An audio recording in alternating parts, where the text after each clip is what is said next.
Alright, we are back with another 2020 Divinity Original Sin 2 Definitive Edition guide. Now, coming out of the docks over there, you're going to find this little site right here, some caravans and such. You're going to find a dig site here. Found it right before I started recording. But you're going to find a dig site right here. And on that dig spot, you're going to get this chest, and it's going to have a unique shield, Lucio. Now, this shield is a little bit higher physical armor than most shields at its level, but it has almost no magic armor for shields at its level. It's very low magic armor. So, it works pretty well with mages who have intelligence-based armor, such as Losa. So, Losa has a shield here. We're going to compare the stats here. So this one would have about 150-ish extra physical armor. It's going to have a lot less magic armor, though, like 300-ish less. But it's got some strength. It's got resistance to your 4 basic elements, a little bit of extra single. So it's a decent shield. It's not amazing, but it's not terrible. And it comes with a rune slot. We are going to put it on Sabile, though. So we're going to equip that there, just because her freezing with that axe is a nice gimmick, but it's not really that useful. It doesn't show up that often to be used. This Eternal Stormblade, however, is going to give her an extra 15% crit chance, and it's going to give her 3 memory and 6 initiative, so that's actually going to help out quite a lot. Alright, she also has that neck piece we found in the last episode, and then we went to Fletcher Corbin Day, got some extra gear there, and we got her this +5 Constitution ring, so even when she uses Flesh Sacrifice, she'll still be able to keep a shield equipped. And she also has this belt here from Act 2. It leveled up when we gave it to Fletcher Corbin Day. That's how it's at level 18 now. So that'll give her another +3 to Constitution and a little bit of Wits and Warfare to help out with damage.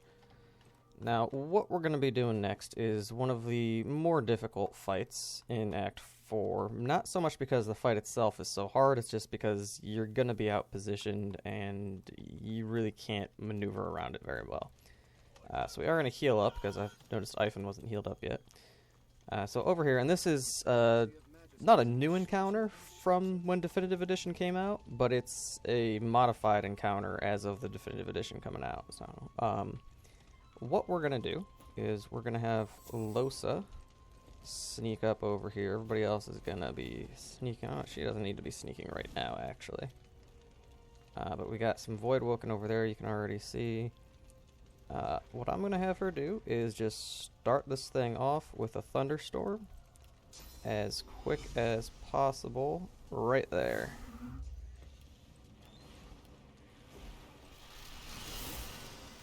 Alright, and that is going to help us save as many of these paladins as we can. Because normally, these paladins just straight up die.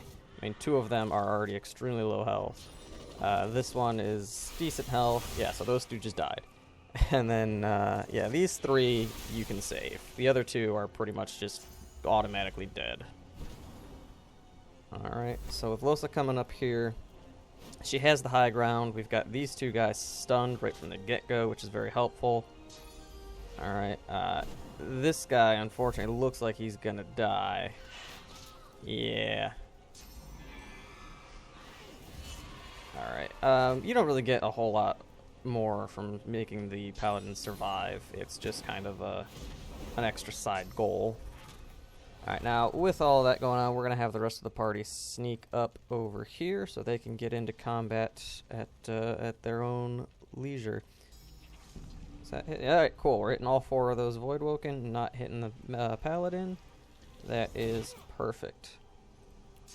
And then Fane can come down here. He's going to first hit himself with a Time Warp. And then we're going to have him blitz attack down here. And get that nice cleave damage. Get a bunch of extra sparks.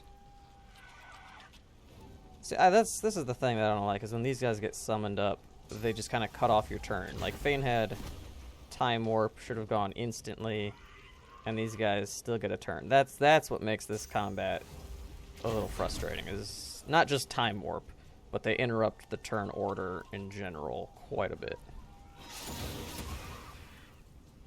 Well, I guess they do give extra attack of opportunity, so that's nice. This guy's flying up top. And that might kill Ifen. Ooh, it's close. It's real close. We're going to target that so I don't accidentally target a corpse, because that can happen. And then, yeah, Losa still has that thunderstorm going from, you know, back before combat started. I'm just going to nether swap him with the corpse down here, so if he tries to run away, Fane can nether swap him.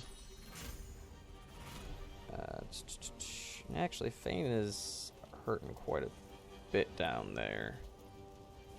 Ooh, yeah, actually, maybe teleporting him next to Fane wasn't a great idea.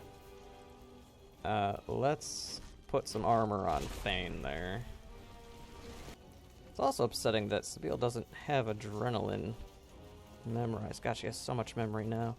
Does she have... She's got a point in skill. Yeah, let's just learn adrenaline on the fly here. By the way, yeah, that's something you can do. Learning a skill book mid-combat doesn't cost any action points. And you just have that skill automatically added to your bar if you've got memory space for it. Alright, now, let's have her come down here. Let's have her make it rain. And we're gonna freeze this guy here, I think. Maybe. I don't know if we have enough magic damage to freeze him in one turn. No, we do. Awesome. Very nice. No deaths. We were close to some deaths, but no deaths. Alright, and after you go through that battle, loot some of the bodies, you're going to continue north up this bridge. Find a lot of dead bodies here. So this actually is great that there's all these dead bodies here, because if you ever need source, you can just use source vampirism on these guys. Or you could use the bedroll thing, save a lot of time. But if you want to really go for the achievements, don't want to use any mods at all these bodies, you can use source vampirism on them, and they will give you source. Then come on up here. Some more dead bodies to use source vampirism on. Yeah, use spirit vision, there's some over here, and then Ifen gets the thing right here. Let's see what he wants. Oh, he wants to talk to Fane, not Losa. Whoops. Okay, so Ifen doesn't want divinity to be given to one person. He thinks it should be, there shouldn't be a divine. He thinks that they should spread out the power between everyone. Just ask him how he plans to do that. I don't know. You can straight up agree with him if you want.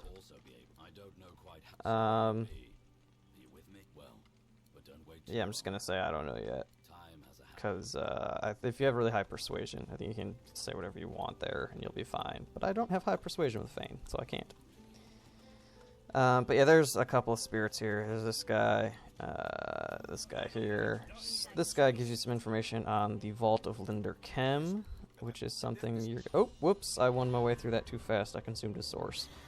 But he still gave you some information on Linder Chem, who is a character in Act 4 that is kind of significant to the plot.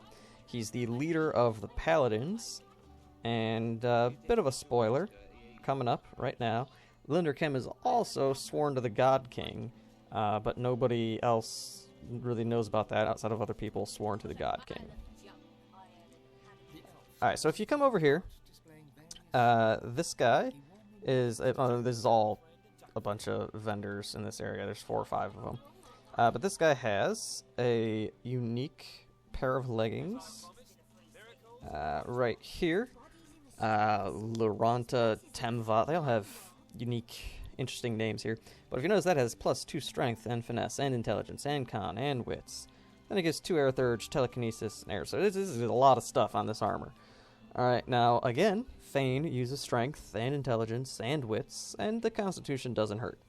The finesse really doesn't matter a whole lot for Fane, but these are really good leggings because of that. So I'm going to grab those.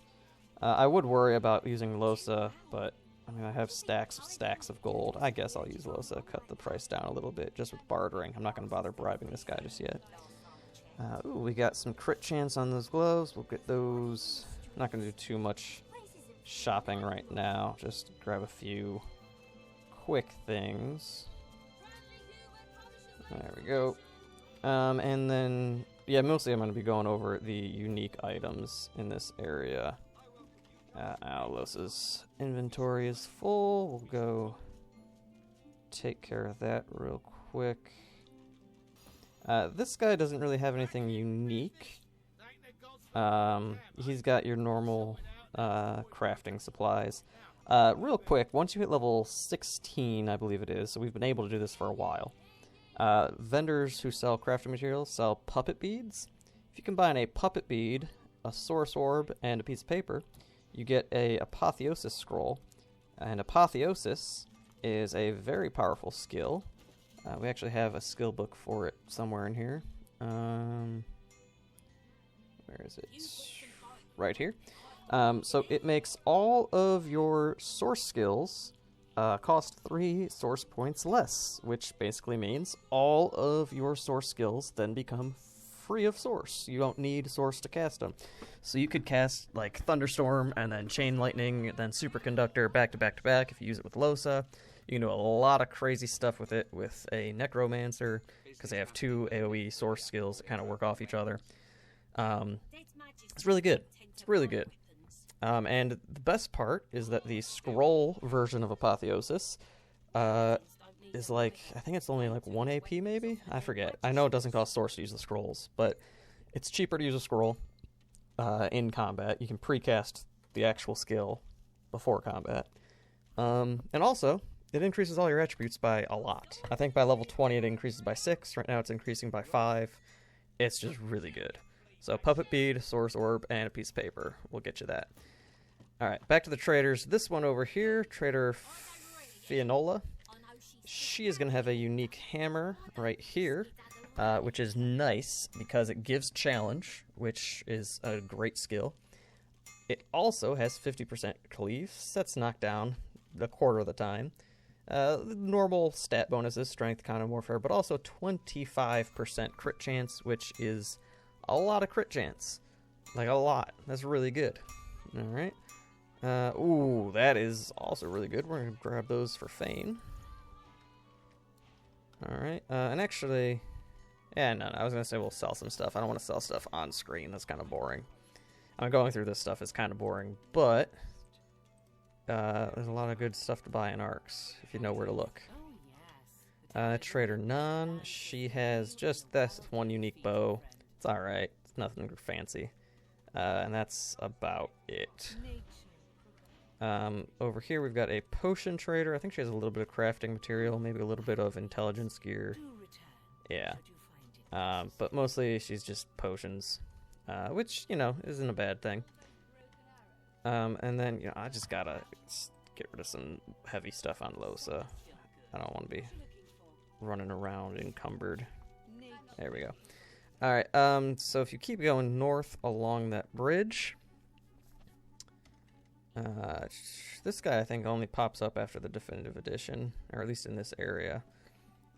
So coming down here we have Trader Friel, however you want to say his name. He just has skill books, I believe. Yeah, he has a little bit of gear. Usually, yeah, it's nothing fancy. But he's got all your Aerothurge, Geo, Pyro, Hydro, Poly. He's got a lot of skill books here. Alright. Okay. And then over here we have Trader Arave. She mostly just has books, spell books. Alright, but she also has these boots right here. Alright, now they are expensive. It's 14,000 gold. But they have immunity to knockdown, crippled, and slow, which is amazing. Cannot ever get knocked down, or crippled, or slowed. They also give 6 initiative, 2 wits, 3 finesse, scoundrel, sneaking, thievery, a little bit of movement. They are amazing. So we're going to buy those for Fane, because Fane is our glass cannon. Okay. And as a glass cannon, Fane could really use something that makes him unable to be knocked down. So we're definitely going to want those. So now, actually, let's equip those ones too real quick while we're equipping stuff.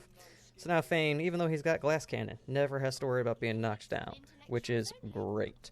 Then we're also going to, at some point here, probably really soon here actually, we're going to craft Armor of the Eternals, put that up here for him, so he cannot be stunned. Or actually, I might just give him, not that, this one right here, because that gives immunity to stun as well. I don't know. I'll figure it out later. But he's going to get something to get immune to stun. And then you can find a helmet in a little bit that will make it so that you are immune to Terrified and Charmed. And then if you come up here, there's an unarmed elf, and he's got this little blanket set up with a bunch of stuff over here. Alright. Now he has quite a bit of stuff, but he also has a lot of new, unique gear that was released with Definitive Edition, and most of it's pretty good. So we're going to start up here. These three body parts here, if you eat them, they give you, I forget the exact three. I know they give you Pyroclastic Eruption, and you have to be an elf when you eat them, because elves gain skills when they eat body parts sometimes. So they give you Pyroclastic Eruption, they give you the fire, Meteor Swarm, and the other one gives either a Thunderstorm or Ice Storm, I forget which, but they give you 3 of the 4 elemental nukes, which is nice. This sword right here is kind of interesting. Again, single-handed sword, 25% crit chance with a rune slot, so that's amazing. But it makes you permanently blinded. Now you can try to combine that with stuff that gives you immunity to blinded. I'm not sure how every single piece of blindness immunity interact with it. Some of them you won't be blind for a turn. Some of them you can kind of glitch it so that you're just never blinded. But it's pretty good. It's got some workarounds. But the 25% crit chance is amazing. And it has 100% accuracy, so the blinded is just for range issues. So you can't like Phoenix Dive or Blitz Attack to where you want to go if you're blinded. But it doesn't affect your accuracy at all. I would try it with Fane here, but it has no cleave damage, and that helps with the sparks tremendously, so we're not going to use it right now. This axe is nice in concept, but in practice it kind of sucks. Another one with 25% crit chance gives plus 2-handed, plus 2 pyro, and if you notice, all of its damage is fire damage. It's an axe based off of strength that does all fire damage, no physical damage at all. It's interesting. It sounds cool, and it is kind of cool. The issue with it is you're going to be using warfare skills if you use this, right? So your battering ram and your battle stomp aren't going to knock people down because this doesn't strip physical armor. So it's cool. It automatically sets Spark Striker, by the way, which is the non-source version of the Master of Sparks. So it's cool, does a lot of damage, but you're going to have pretty much no crowd control with it. You would have to combo it with a character who has, like, ambidextrous or something. No, not ambidextrous, because it's two-handed axe. Yeah, you'd have to do something else where you could crowd control people, otherwise you'd have to straight up kill them, which could be a little rough. Maybe on a lone wolf build where you can really crank out the damage, but other than that, it's decently high damage, but not enough to warrant the complete lack of crowd control that it provides by itself. This one is just kind of cool. I don't know how strong it is, but it's cool. Gives you 3 memory, 2 two-handed, intelligence con.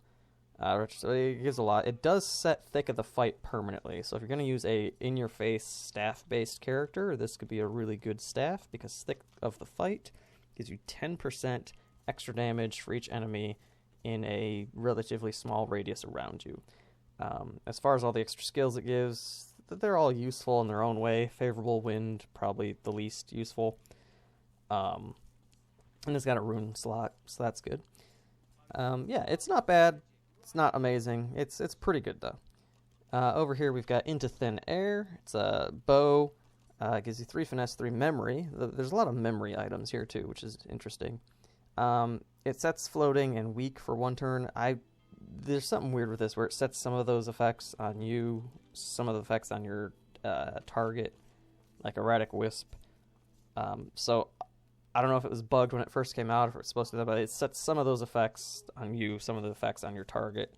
It's okay. There is a better level 19 bow that you can get in Act 4 that I would much rather have than this one. This dagger is really cool, Rancor.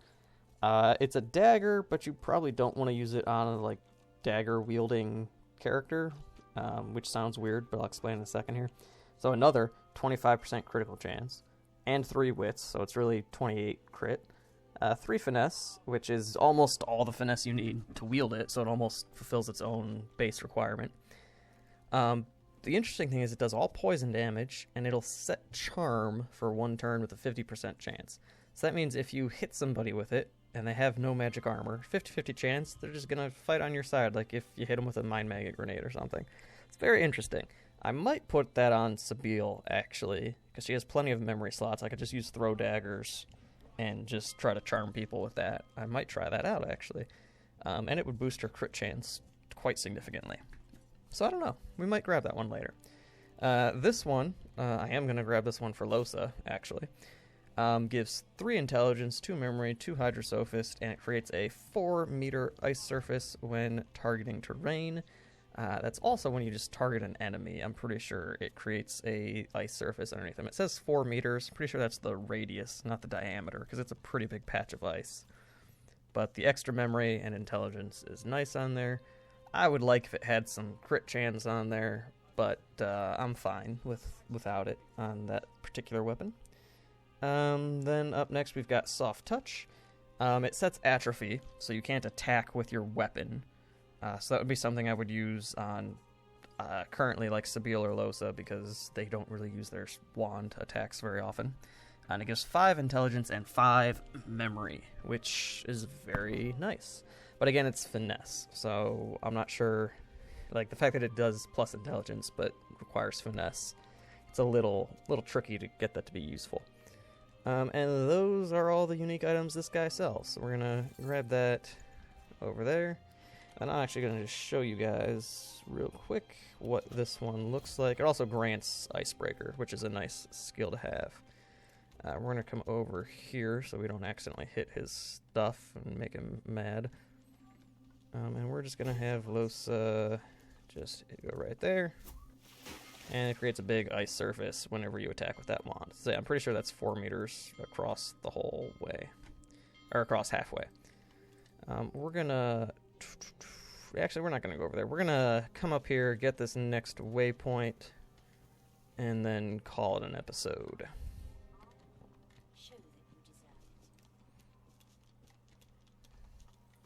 There's actually one more unique item. I'm going to show you guys how to get in here.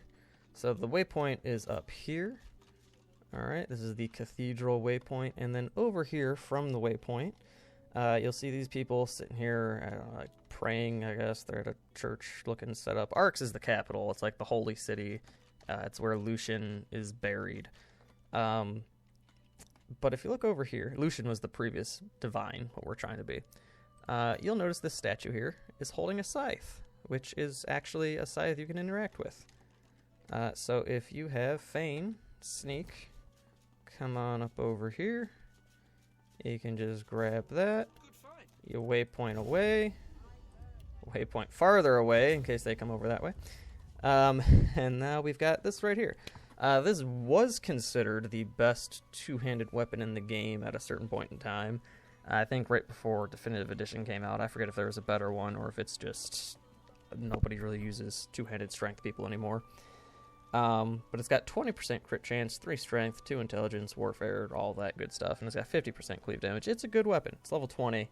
High damage. Gives you living on the edge. It's nice.